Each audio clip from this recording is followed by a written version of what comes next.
Welcome to Homemaking with Mima. My name is Wendy, and today's project is I'm going to be making strawberry jam out of the strawberries that my husband went and picked, and I am going to bring you along with me.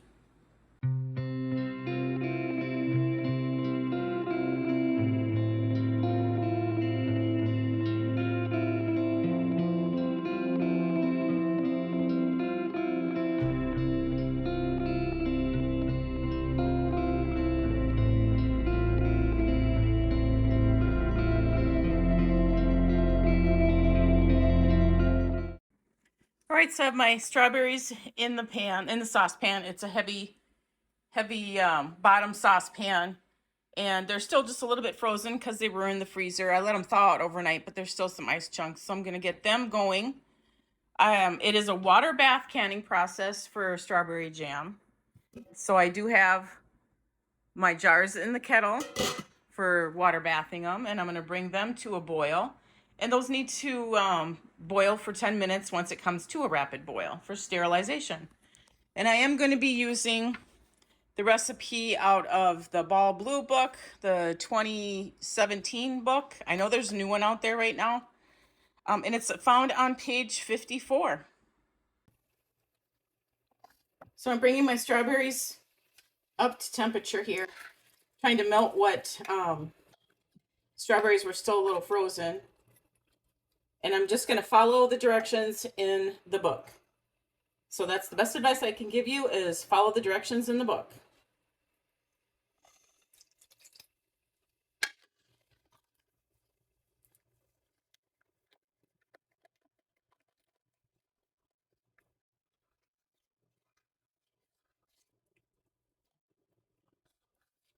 That was my lemon juice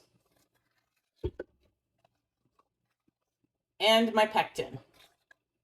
And I have noticed in the stores, pectin has gone up tremendously, especially now because it is berry season and people are making jams and jellies.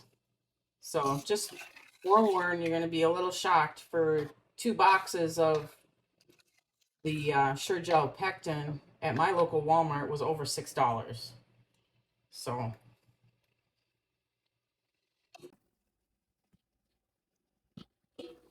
my water has come to a boil where I'm sterilizing my jars. Put the lid back on so it can do its job. And I've started my timer. So we're going to process the jars for 10 minutes. Okay, so while the jars are sterilizing, I'm going to bring the strawberries up to a boil. Now remember, I put in the lemon juice and the pectin, so I have to bring this up to a boil before I can add my sugars. And I've got one strawberry that doesn't look too good in here. So that is coming out. I don't know if you can see, there's a dark spot on there. That's coming out. I don't want that in there.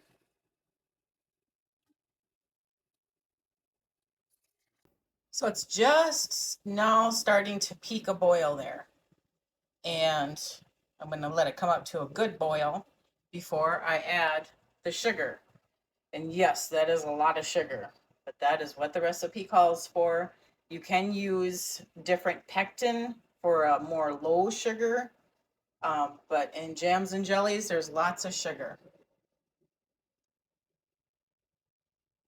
And then also, I'm going to put a tablespoon of butter. It doesn't call for that, but you see the foam that's right there? That's going to help with the foam, because I'm not going to skim my foam off like it tells me to. I'm just going to add that tablespoon of butter, and that's going to help keep the foaming down. Okay, so it's come to its boil, and I'm going to add the sugars, or the sugar. Just going to do a little bit at a time, and I'm going to keep stirring it.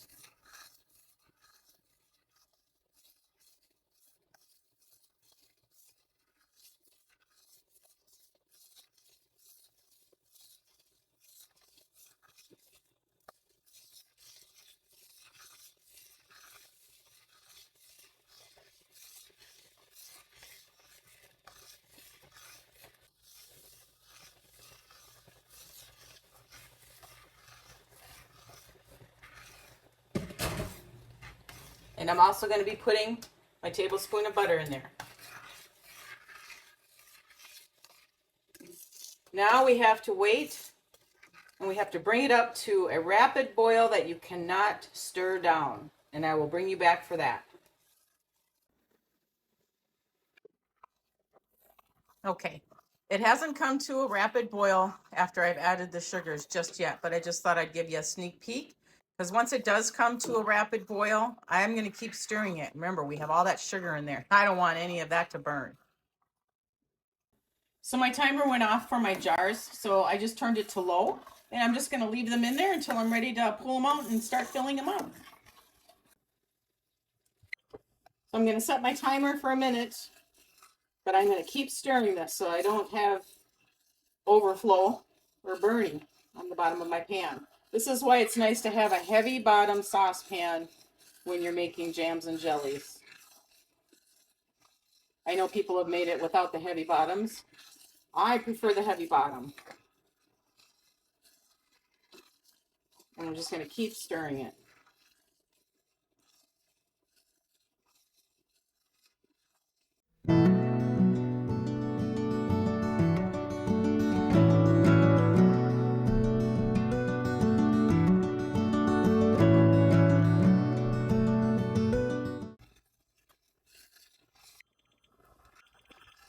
Timer has gone off, and I'm going to shut the stove off, and then we're ready to fill the jars.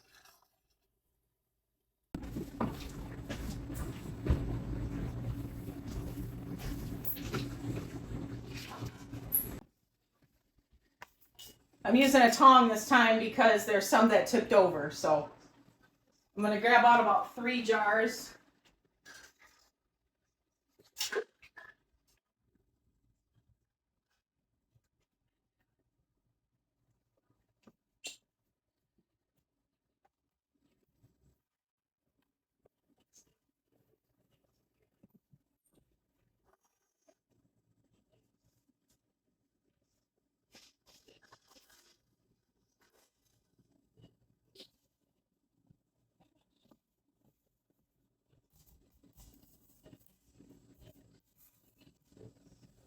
Well, maybe more than that.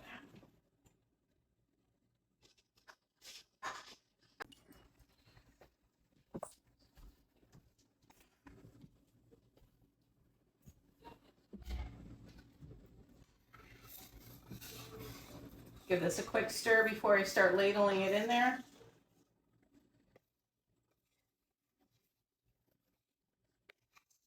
And I just hope that it turns out.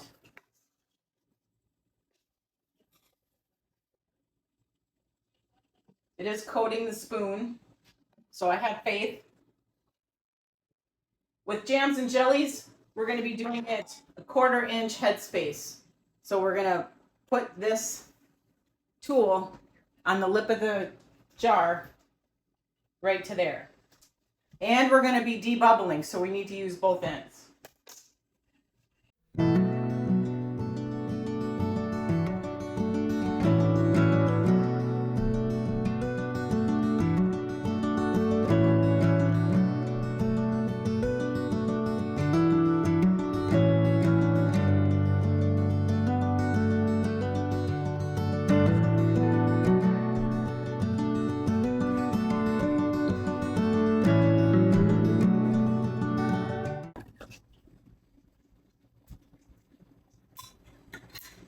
Put on your lid.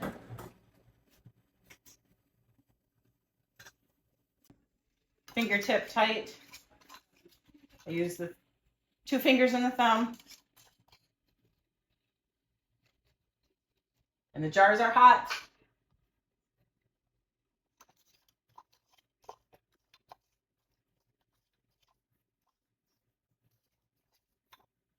When you have an issue, get rid of that ring.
I've got them all in the canner. I bought a silicone rack from Walmart yesterday, and I threw that in the bottom to kind of help with the bouncing around because I have such a big canner and these are such tiny jars. And I also put some empty jars in there too as well. So when you're processing these, you're at such a high rapid boil that it bounces around and it's going to compromise what you've got in there. So now I'm going to check the level, going to make sure that it's definitely 1 inch above the product. And I'm going to fix that jar because I can see it's kind of kittywampus. And I'm going to bring it back to a rapid boil. Once it comes to a rapid boil, then we're going to set the timer for 10 minutes. Now, as you can see, I have a sticky mess to clean up. I'm going to save the rest of that. I'm just going to put it into one of those containers, put it in the refrigerator. It'll be just fine. But now I'm going to clean up the sticky mess because anything with sugar is sticky. So it has come to a rapid boil. Put the lid back on there again. Setting the timer for 10 minutes for processing. So the 10 minutes is up. I'm going to just shut it off. Now, with water bath canning, you don't have to let it sit all day for it to cool down like you do pressure canning. So what I'm going to do is I'm going to tilt the lid and I'm going to set my timer for 15 minutes and then I'll take them out.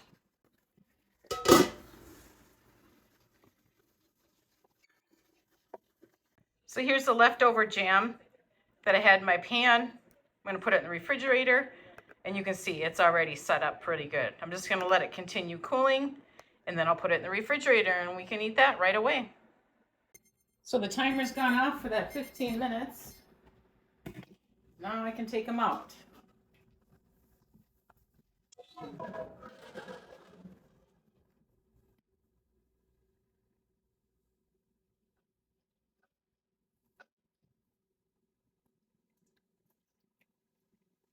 They look really good. I'll bring you a closer look when we get to the table.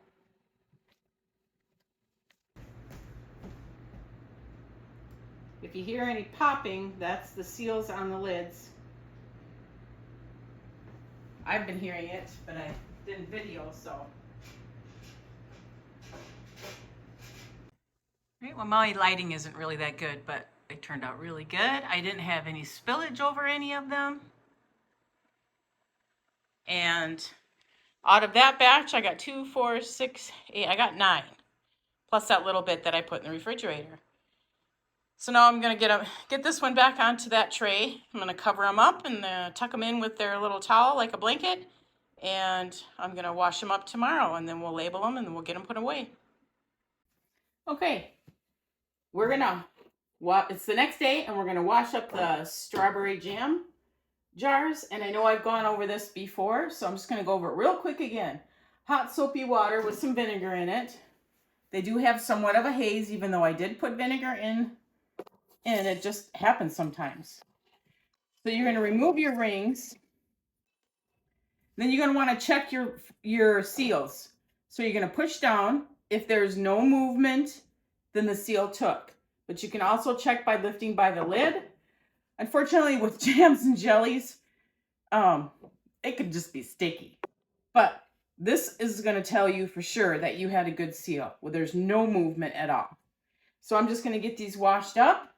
And then I'll bring you back when we get ready to just label them quick, and then I'll take them downstairs and put them away. All right, so these are all nice and dry now. So I'm gonna label them. I'm gonna abbreviate strawberry jam, just the straw. I'll just put straw. And then the month and the year. Oh, we're in 7.